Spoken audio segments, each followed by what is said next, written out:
exploring the people, places, and technology in the growing drone industry. This is the Points of Interest DroneCast. Hi, folks, and welcome to the Points of Interest DroneCast. I'm Gary. I am Prak. And this is our DroneCast. We're taking a look at everything to do with drones in and around our area and across the world. So we'd like to first of all introduce ourselves. I'm Gary Galden. I have been in the AV business for probably 30 years of my life. And before that, I even DJ'd. We have sold the company just about 6 months ago. And I had been a Part 107 flyer for almost 7 years.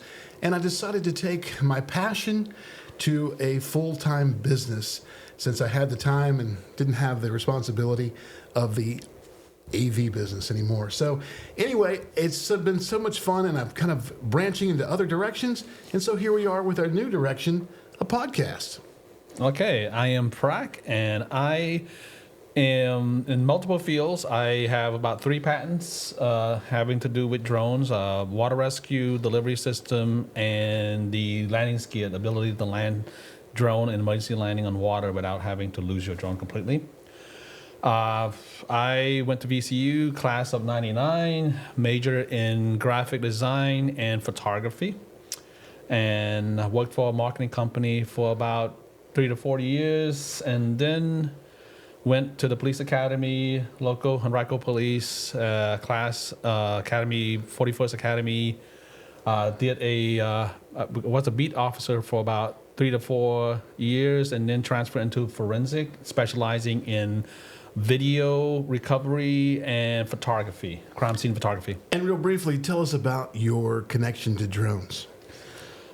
I also own a repair shop. We started out fixing mainly iPhones and iPads and mobile device, TV, laptops.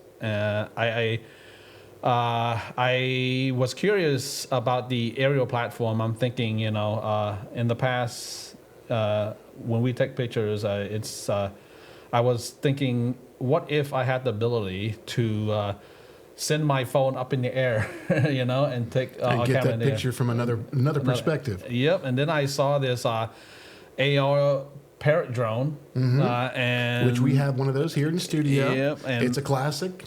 You use the iPhone to control it, and I was blown away. The resolution is not that great, but as long as I can see what it looks like, what I look like from the sky, and I saw all the possibility. And then one day, I took it to the park. Deep Run Park is a local park.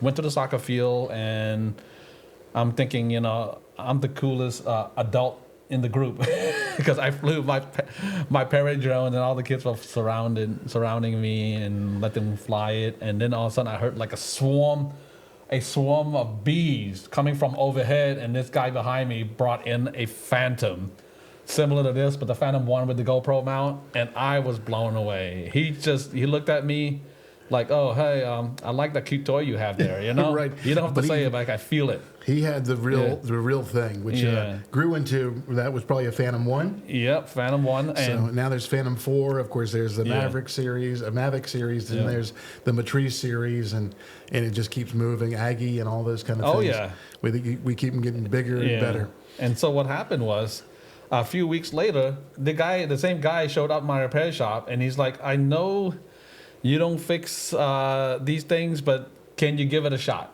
And I was like, I was just, in my mind, I'm like, oh, thank God it came to me, because I wanted to see what makes it work. And so you have that personality to try. Oh, dude, I was probably the youngest kid to be shocked. Right. My dad had even appliances that still work. If my dad's not around, I have a screwdriver, I'll open it. I was in the 4th grade when I got shocked by a VCR. That didn't stop me. I was just more curious. I'm like, why did it shock me? Right. But anyways, I took the drone apart, and he had a broken motor, and I went on eBay, and I noticed, wow, this particular DJI drone have a lot of spare parts and a lot of crash drones too. Sure. So I bought that crash drone, and then I took it for repair parts and made a small video on it. I put it on my YouTube channel.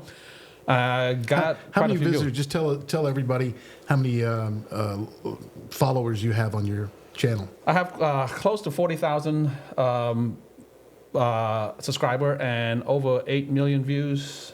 That's freaking awesome. And just to give you a little insight about how I met Prac was for that very reason. I crashed a drone and needed somebody to repair it. Got online, found somebody locally that did repairs, and it turns out he lives literally 2 miles from me. And we began doing that, and then I saw him again later with another broken drone, and he fixed that. He's very good, very quick. I would say he's the best, short of going to DJI. Prac is the best in the country, and I promise you, if you had a problem and you don't have refresh, you're going to probably do better with the Prac. So it's just amazing how I'm the only one in the area, and not to mention, I have people shipping me drone from Washington State, California, Florida, even from Canada, and I don't get it. Well, you're very good at it, and if you're one of those DIY kind of guys, DIY, take the time and watch the channel. If you've got a specific problem, there's so many videos on there over so many different parts of a drone. You can find one that'll teach you how to fix it yourself if you're that brave. I am not. Yeah. I'm a guy that I take my car to a repair guy. I don't try to fix it myself, and same with the drones. Oh, I get in trouble a lot with my wife when it comes to cars. I'm doing it myself. Sure. Well, let's talk real quickly about what we're doing with this show. We hope to bring interesting topics, news-worthy subjects, and guests, local people around the area and across the world who are drone experts in their field. And we've got some great people already lined up who are committed and want to be a part of the show, and I can't wait to bring them. We'll talk about those people. We're going to do news stories. I think that's going to be important because news stories are happening every day, whether drones are being used in the wars right now or for bringing packages from Amazon to your house. Every day, just about, you will hear something about drones. It's kind of interesting how that has grown into a world. I used to be a DJ before I owned the AV business, and now DJs are literally like a part of society. And I think back to when I was the first DJ. What is that? You on a radio? No, I do private parties, and no one understood. Same with drones. Drones are growing so fast, but becoming such an influence in our daily lives that everybody knows and has some story about a drone. Also, I think what we're going to do, besides our news stories, is we're going to let Prac do a little tip on how to keep your drone in good shape, maintenance and things like that. I think that's going to be important. So, and I think the guests are going to be the most important part of that. Oh, yes. We don't have a guest today. This is our first show, so we're going to kind of work around that Introduce today. ourselves. But let me tell you about some of the people that I've talked to already, and I'm really excited about having them on the show. First of all, Captain Scott Strimple. Scott is a real pilot, not just a drone pilot. He certainly has his 107, but he flies the 747s and bigger.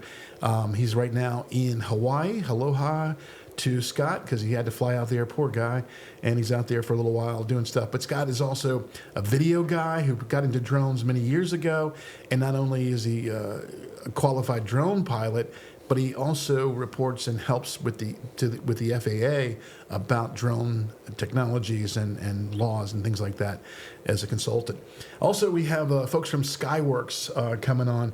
I got to go out there. I was in Las Vegas a couple weeks ago and got to be a part of their show for the Chinese New Year in Las Vegas. Fascinating how they fly. They also, the same company the week before, did the Super Bowl. Maybe you've heard of that. And they had 1,000 drones in the air for that show. Had a lot fewer for the Chinese thing that I was part of. I got to work with them. Fascinating technology. One that we were talking earlier is going to be growing into other directions we see. Also want to bring on Jerry Frank. Jerry is not only another Part 107 kind of guy, but he started a Facebook group here in Virginia. He lives out in the Roanoke area. And he has really helped kind of bring us all together as a community with his Facebook group. I'm a big part of that. I love contributing to it. I've met some wonderful people through it. Once in a while, they get together and have little fly-ins where we all get together and talk drones because we're a bunch of drone nerds, which is a lot of fun. We have Alicia Helms probably coming up soon. She's a real estate photo pro. She knows not only her way around drones, but she does the HDR photography and the 3D tours. that you will find if you're ever getting into the real estate world. You better learn the other stuff too, because these real estate agents, they want more than just a droner. The drone thing is worth little to them if you're not doing the rest of their media work for them. So I've had to learn a lot about that. So, Oh, yes. that's been fun. I hope you saw some of the work that I've been doing. It's beautiful, man. If we were to go back prior to, say, 10 years ago, it probably cost you $20,000 to do what I do. To do what you do. Yeah. It's all bracketing and taking 12 pictures to make one good AI picture. stitching. Right. AI is amazing. Yeah. AI in drones is amazing. Right. The 3D tour thing is like a Google Earth that you follow. Anyway, we'll talk to her about that and get into that. And I just suggestion to you droners out there that are doing real estate, you better look into it because it's going to be part of your whole picture. It is. Also, another friend of mine that I've known since his childhood, or my childhood both, he is a graduate of Virginia Tech University, worked for me in the AV world, and he ended up with a great company, which deservingly so, because he was just a brilliant guy. Charlie Wood works with Skydo, and I'd love to have him on, at some point. Also, Jim Baugh, another guy that I used to work with, who's great. He's an outdoor show called Jim Baugh Outdoors TV, and he uses drones to create a lot of the content for his fishing and hunting stuff that he does. Also, we're going to bring in a couple of FPV guys. Danny McPeak, who owns, if you see him on YouTube, if you don't, check him out. It's called I'll Be Droned. Very cute little name there. and also Tanner Rush, another guy who is another fantastic FPV guy. You're seeing more and more of that usage in commercials and crazy stuff where they fly through buildings and out of buildings, and it's mind-blowing, and it's really growing. And you were saying something about public safety. Yeah. So drone is used in all aspects of public safety, of crash team investigation. I have a friend of mine, Cody Bodinger. He is the Henrico Police Crash Team drone pilot. We have a group of police officers that investigate strictly fatality and vehicle crash. And in the past, they would need to call a air unit to take footage, and the photos there from a moving aircraft is not as accurate as a drone. And fun side story was when you had to get in a plane with your camera and hang out the side of the plane, which you did not. Yeah, state police. And so what happened when you got back to the ground? Well, I'm not really good. I don't have my sea leg or my sky leg, so I lost all my lunch when I got back. So drone's a lot easier on your stomach. It's a lot easier. Yeah. Oh, yes. All right. And so that's going to be good. I can't wait till you get some of those folks. We had the opportunity just a couple of weeks ago, thanks to Prack and his connection with Henrico County, and we got to go out and hang out with them while they did their practicing, and that was really neat. They flew a couple of drones, including a tethered drone that they can keep in the air pretty much indefinitely. Oh, yes. And we've got footage of that we'll share with you shortly. And then another guy that I want to talk about real quick, happened to meet a couple weeks ago. We were out at, we were part of a drone show. We had a booth and everything to kind of show off our wares. And out there, we had an indoor droning area. And Adam Zhukov, I think is his name, he's with NIST, and he has a skills training course, which allows you to use your drone and get better at taking photographs quickly, turning and hitting targets. It's a really neat skills program. Oh, yeah. And we're not only going to have him on the show, but we're going to bring him out for a get-together with all my drone friends and let him teach us how to be better droners. Yes. Is this like what the FPV? It's really not FPV. Training? It could be FPV, I think, drones, but I think they're using more like the Mavic and stuff like that. Just to they will call a number, and their number's on the floor, and you've got to find them, and you've got to shoot them from a certain angle. So it forces you quick. You know. I can see what is it? Search and rescue pilots, drone pilots using it. Again, this is skill testing, and once you get your 10,000 hours in, you'd be ready to go. Second nature. Absolutely. So we're looking forward to those guests, and I just want to throw this out to our audience. If you know of anybody that would be interested in being a part of this show, you yourself or somebody you know, hey, give us a quick email. I'm Gary at iflydrones.com, and we'd love to hear from you and give us some criticism about what we're doing here or some ideas. Either one, we are all about it. We're trying to make this a better, more usable, community-driven type of podcast, or as I say, a DroneCast. Yes, we plan to evolve. Right. According to our audience input. So we need want your help. You to be a part of it. So please contact us. This is your podcast, not ours. Right, and we'll have you on here, either in studio or through a video link. Whatever you want to know. If you have an idea and you don't know how to execute it, that's my thing. I love coming up with ideas, and then I have access to CAD programs, 3D printer, laser cutter, whatever you can imagine. I can pretty much create it if it's possible.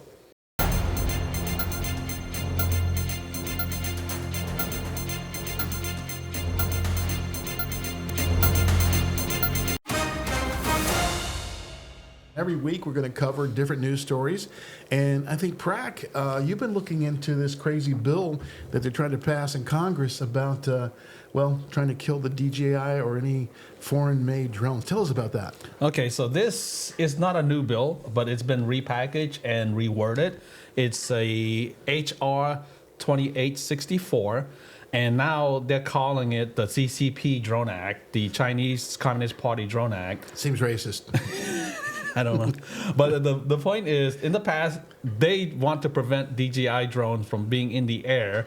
And the FAA, there's so many, I would say 80, maybe even more percentage of drone pilots, everyday drone pilots, use DJI drones. So they called their congressman, they emailed them, they said, this is not going to work. And so it was blocking Congress. And now you have this Wisconsin representative, whose name will not be mentioned. His name will not be mentioned.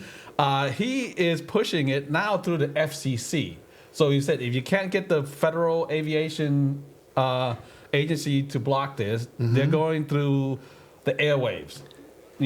So what they're trying to do now is to block DJI Chinese-made products from using American frequency. So that opens up a whole bag of worms, because there's so many other things. Our Alexa, our Ring cameras are all on Wi-Fi. Your Wi-Fi itself. Yeah, so all these things would fall under the same, if they're going to be fair, it's not just drones, right? It's not just drones. Looking at security camera, your Ring camera that's powered. What is it? The Allo camera.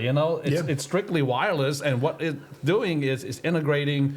It has a rechargeable battery, and it sends the signal, the video and audio, through a wireless transmission onto a hub, and it records. And guess what? That's made in China. Everything. Sure. I would say close to 90% of everything we use, everything around me, clothes you're wearing, probably your headphone you're using, is all Chinese made. Yeah, probably so. Yeah. Probably so. And it's always going to be cheaper. If we could make it cheaper here, we would. Yeah. There's some other drone companies that are trying, but they're just not as good. They're not as good, and it's out of the price range. They don't have the capability. They have. There was a few drone company. For instance, GoPro tried it. Sure. You remember that? Oh, yeah. And so what's the biggest problem with that one? Once you take it up, there's no telling what will happen. It'll drop out of the sky, And then there's 3D robotics. They get this solo drone, and it dropped out of the sky also. So it's not only ironically, DJI was an American company. Right. And it got moved out there. Because of the policy that we instill in this country prevent progress. Too much red tape. It was easier for them to get this product off the ground, no pun intended. Yeah. And they did, and that's where they went. And I talked to some people. I was out in Miami for the Elevation event out there, thanks to the Drone Nerds guys who put that together. And I talked to a bunch of law enforcement guys. They were all asked when they were doing their presentations, what do you think of this law? What do you think will happen to them? And they were all like, doesn't matter to us. If we're trying to save a life, we're going to put the best drone we can in the air. And if that's DJI, that's what we're going to do. We'll face the consequences later, because, the bottom line is, if a life is at stake, we can't play politics. Well, yeah, I'll give you another story. I fixed a drone recently for a DJI drone for a special operator. I'm not saying he's Navy SEAL or Army Ranger, but he's somewhere in the tactical field. and he crashed his drone somewhere in the mountains. And again, for operational purposes, he told me that they used the American-made one, which is $500,000. And some of them cost $5 or $6 million. You know, the Reaper drones or the other drones, $36 million. When in operation, it will take them 3 or 4 hours to set it up, and then they will need a remote pilot.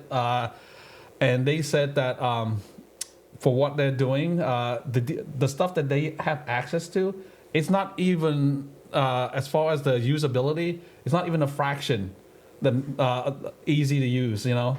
Equivalent to a DJI drone. So you're going to train, you're going to use something that you can depend upon and easily get in the air. So they train with a DJI drone. But again, they don't do it on on a classified area. They do it out in I guess, open country. Sure. And they use it for tactical training, positioning, sniper. I don't want to give all the secrets, okay? Sure. But they said that for all the training, they use the DJI drone. But because of the restriction that the federal government put on them, and also the nature of their assignment, they have to use the government drone. And the government drone is the technology there is archaic compared to DJI drones. Wow. Incredible. Yeah. Well, that's a great news story, and I want you to keep us up to date with where that bill goes. Yeah. Any idea when they're supposed to vote on that? Well, it cleared the House last week, I believe. Now it's going to go to the Senate to talk about, and it's not too late. Okay, so there's a link. Okay, there's a link below. We'll I want you to click. Yeah, the link's right here. Drone Advocacy Alliance Online. Okay. Sign that petition. Select the state. Give them your name and address, email address, and the more people sign, the more likely it's going to block. And hopefully this is the last time they're going to approach this. I have nothing against any other drones, but I won't be able to afford, if this passed through, you're looking at a $20,000 or $30,000 drone. Sure. Plus with like a fraction of the capability of a DJI drone. Sure. And I've got almost $50,000 invested in all of my drones, and it's crazy because they would be paperweights after this. Oh, yes. This is crazy. Yeah. Some of my drones, for instance, the Mavic with the 30T, it's got the thermal on it and all that kind of stuff. It's $14,000 for one drone. They said and that it would be nothing. Basically, if we they did the math. There's a think tank that did the benefit of drones. In the next 5 years, the economic of drones is gonna add $500 billion per year to our economic activity in the U.S. So we need good drones. We need good drones, good pilots, and it is a new profession. Sure. And all right, well, that's a great news story. Yep. Keep us up to date with that one. Sure. My news story today is about drones over stadiums or live events, and it's kind of interesting because we've heard about some recent events, and I kind of looked it up as I started doing my research. Over 120,000 incidents were reported to the FBI, and the FBI was only able to even go into about 6% of them to respond to see if they could find, the persons or whatever. Maybe the most popular or most newsworthy one recently during the playoffs, Eagles versus the Bengals game. They had stoppage for the event twice before they kind of got this drone thing figured out. And the person, it was one of those situations that he's claiming he didn't know. We can all claim that. So we'll see how that one goes. And it's have been happening over colleges. Ohio State on a big televised game, again, had to stop the clock and go to commercial for them to get that straight. Also in Colorado, is an interesting one. Colorado Buffaloes were having a huge season earlier this year, and or really last year during their college football days, and some students flew a drone over top of the stadium, very high. They look like they're, from the footage, it looks like it's probably over 400 feet, and they didn't get caught during the droning, but they posted it. And of course, the FAA found it, and not only are they facing FAA, fines and whatnot, but the schools also, taking them for whatever, because that's against school policy, if there is such a policy. But they're claiming the school is definitely going to going to get behind this. Anyway, it's not just happening in the U.S. and college games and baseball games and otherwise, but the U.K. is having some problems too. The Premier League out there in the U.K. has suffered the same thing. They've had to stop games with drone people over top of them, multiple drones at the same time in some cases. Most interesting case had to be with this guy, Maps in Cincinnati. Mapes or Maps, I think is his name. This guy was kind of, he had more than just trying to take pictures. He was dropping flyers, leaflets into... That's littering. Yeah, well, it is littering, that's right. But it was worse because he had these very, I don't know, propaganda crap, Yep. And it was awful. So he dropped these leaflets in. I've got some pictures of the leaflets you can see. And he under the FAA rules, just for flying, he would be under a penalty of 1 year of jail and $100,000. But guess what happened? They got 1 year suspended, and a $10,000 fee is all he had to pay. I think he got off really, really easy. So anyway, so that's creating more of a problem for you and I. You can have 100 people doing the right thing. Just one bad apple. One bad apple can just ruin it. So again, if you're out there and you see someone recklessly flying a drone, yes, stop them if you can. Yeah, just be nice to them. Say, look, you're ruining for the rest of us. Yeah, yeah. So anyway, just to give you a little insight about what that all means too, there is TFRs, temporary flight restrictions that are posted, and for football games, baseball games, or anything like that, live events, outdoors. They are 1 hour before the event starts, 1 after, and 1 hour after. That's the timetable. Of course, not during. So you've got to follow those rules, otherwise you are going to possibly. And I'm just hoping the FAA gets tougher and starts putting people in jail for this, because this is awful. But in a preventative way, there are some companies that have come up. D-Drone is a company out of the D.C. area, and they've got the technology to take you down. Frequency jammer. Right. And so they're getting bigger. Matter of fact, they were part of the Super Bowl this year because there was a lot of worry that the Super Bowl could have problems, even though Super Bowl was basically played indoors, but they just didn't want it to over people. So the entire city of Las Vegas was a shutdown. Now, I know that they allowed some people because there was some awesome drone footage, like on CBS, that they had shot either the day before or the same day, as they've done with their football games all season long, which is really cool to see that drone shot. They were using them between every time they went to commercial and came back. Mm-hmm. They had a drone shot, and that's really cool. But don't fly your drone during any of this stuff. This reminds me of the NBA game. NBA 2 years games? back, they actually flew a drone. The NBA Indoors? tried it indoors, and it didn't go so well. It was a small Mavic Mini. Sure.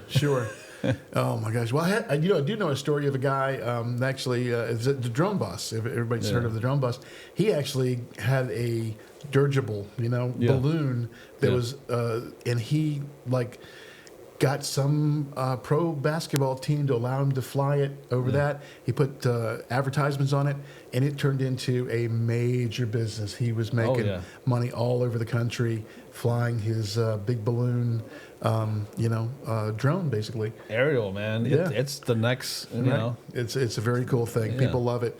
People love to look at them. People love to see the footage. It's growing all the time. And that's why we're doing this DroneCast, because there's so much interest in it. We may find that our audience is more than just droners. Yeah. We have people that are just interested in drones and that kind of thing. So we love to have, the more people checking us out, the better. And so that's our news segment for this drone show. Yeah. Another part of the show is always going to be a repair thing. And Prak, just tell them real quick 2 things. I'd love you to just quickly show them some of your inventions. And Prak is a pretty cool inventor, and he's also got 3D printers, so he builds this stuff at home. It's really amazing. Okay, so let me tell you a story behind this one. This is a newest modification of what I did in the past. About it was about 10 years ago. Mm-hmm. I had a Phantom, and it's a Vision Plus 2, and I was like, in my mind, I'm like, what if I was able to drop something from the sky? So I developed, I froze an orange. Frozen orange, and I created I 3D printed a system on the Vision Plus. This is a Mavic 4, of course. I mean, this is a Phantom 4. Mm-hmm. I did a cargo locking system here, and then the camera, there's a C1 camera position where you have a quick glance. That Right. trigger, it hits the trigger and releases the payload. So I sent the drone up pretty high, and I dropped it. This is before the FAA 400 feet regulations. I went about 600 feet, and I dropped it and I left a big crater in the ground, and a few. So you need like a parachute system. It dropped pretty well. And then a year later, I went to an FBI conference in Charlottesville. They were talking about all these problems. And ISIS, I'm not sure it was me, but ISIS used something similar to what I have. So you were selling this stuff online. I didn't sell it. I guess I gave them the idea. Okay. But look, that's the same system that's being used in the war zones right now. In Ukraine. Yeah. Where a $2,000 drone is taking out a $2 million tank. Yeah. So the Russians are probably Yeah, it's the ultimate pissed. equalizer. It's Right. the ultimate equalizer. Back then, if you were a videographer in the 80s and you wanted an aerial shot, you had to hire a helicopter pilot, right? Right. And the insurance is expensive. And now, for $400, you can get like a DJI Mini and just fly over. But anyways, my newest one is this is a payload system that I'm looking to develop mainly for fishermen, actually. This is going to be a payload delivery where you hook on. See if we can get it to work for you. Okay, so imagine you have a line here, and also I'm planning to use this for water rescue, where you can deliver a flotation device with a tether system. Right. So turn it on now, and so this here has a photo sensor. Right. And the Mavic 3 and the Mavic 2, they have the spot, the option where you can turn on the spotlight. Remotely cut it on. Yeah, remotely cut it on. Mm-hmm. So imagine you're flying this and you see a school of fish, Right. and you have bait carrier, Sure. and then you want to deliver the cargo, so you go ahead and initiate the spotlight. So you're using your iPhone for the light. There you and go. then it drops the opens up. cargo, and the drone comes back, and you could catch the fish and reel it in. So instead of casting it, you can use the drone to fly over. right over to your position. Exactly. It's not fair. And you can find the fish. Right. But But I mean, you could drop anything this way. you can drop right? anything. But like I said, Ukrainians use it to deliver grenades. Sure. Sorry. That is great. No, that's cool stuff. And you're developing that kind of stuff. And you sell that on your website, right? This, because of what's going on, I do not, because it's a violation of federal law. Okay. But I do sell the landing skid for the Mavic drones. You can see the link is going to be below. Okay. Allows you to actually catch the drone in midair. It's great for people who boat or who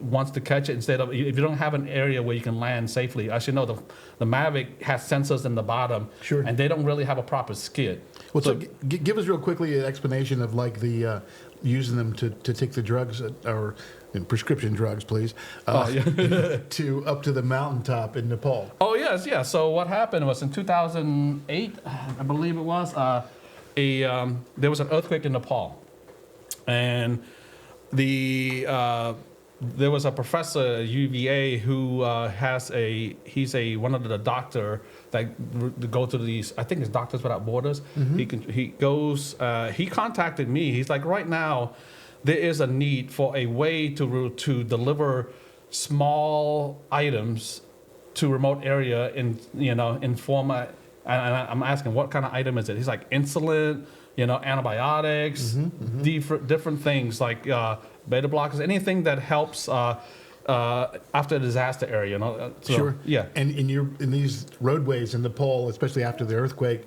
were almost impassable, or because it's a winding road, so and you have took a week to get to the top of the mountain. It might be half a mile up, but it'll take. The road is out, and the weather is not safe for helicopter. Right. Usually it's foggy. So this kind of thing is perfect for that. Oh yes, and again, even in Louisiana, using a drone can actually help officer locate areas in need of help. Sure. And we can see that not only this has become important across the industry, we saw that DJI reacted to it with their new model. The delivery system, yeah. Yeah, the delivery system is incredible. It has a huge box on it that can open up and take pounds of things to out to a cargo ship or something like that that's hard to reach, or just like this kind of. Oh, you can imagine like Walgreens, CVS. Right. If it's you're somewhere in Goochland or some remote area, you are bedridden and or hot and ready pizza. Hot and ready pizza, yeah. So basically, Right. any. I guess I would say DoorDash could probably use a fleet of that. That'd be the next operator. DoorDash, exactly. So it's amazing, and that's why again, we like talking about drones. We think this is such an important thing because there's so many uses, and I mean, people don't even realize that the different metrics in which you can make money in this business, and that's why I've there's a guy in North Carolina. He uses it to herd his cow back to the barn. Sure. And there's a customer of mine use it to to scare the crows away from his his vineyard. Last week I got a call and did a roof inspection because it was a slate roof. It was a really beautiful home, but it had crazy angles of the slate roof. Oh, that would have been so expensive if you hire somebody. Sure. And nobody wants to get on top of that and fall down off of that. Oh, yeah. So I went up and I took the pictures within, it took me 4 minutes probably to have all the pictures that he wanted in video. And matter of fact, the guy who was the builder actually showed up and looked over my shoulder to make sure that I was getting the things he needed to see. And it was really quick and easy, and guarantee you it was not only faster but much safer. I was working with the SWAT team, and we had this scenario where someone placed a bomb on top of this roof. Wow. And so we do have robots, but these robots... How do you get those on a roof? Yeah, how you get on the roof, you know? And so we did a scenario where... and so I flew a Phantom 4 over, and we have and then I was pretty much doing a waypoint around the roof, and we were able to spot the suspicious package, and Cool. then we know exactly where it is. So we all know that it's an amazing industry, growing industry that's growing bigger and bigger every year. So that's again why we want this, and we want you guys to be a part of it. Please, again, here's my email address right here. Write us and give us some ideas, and we'll bring you on or work with your ideas, or go investigate something that we'd love to see and be able to show on this show. So before we kind of get out of it, I just want to kind of talk about what we will be doing. Besides that, in the future, I've even got some other people I want to go interview. Yes. I haven't got permission yet, but the college down in Petersburg, the community college, is actually teaching drone technology for Amazon. Oh, yes. So they're getting those folks ready so that they can make deliveries, which is a real thing. And some states already have approved it. So we're going to see that happening sooner than later. And we'll go down there and interview folks down there. We're going to have some more tech tips with Prac every week. I think next week we'll talk about the battery. I saw this. This was actually another drone company. The Drone Boss had put up a question: what's the best way to keep drone batteries from going bad? And Prac next week will give you a complete explanation of how to do that, how to keep them batteries, because they're expensive. If you can even get them at all, you can't. Like at a Phantom 4, I don't even know that they don't make a Phantom 4 battery anymore. So these batteries, like I said, they can go up to $200 now. Yeah, if you can find one, you better make sure you hold on to it and keep it in good shape. It's also very dangerous, as we know, these type of batteries, if not in a good place. Don't attempt to repair them if they don't work. Right. They can can be deadly, catch places on fire. We got that coming up, and I'm just excited about doing this show with you. Me too. And having some great guests on here. So please join us. Hit the subscribe button, like the bell us, icon, and give us as much feedback as you can, because this is really a show that we hope to bring to everyone.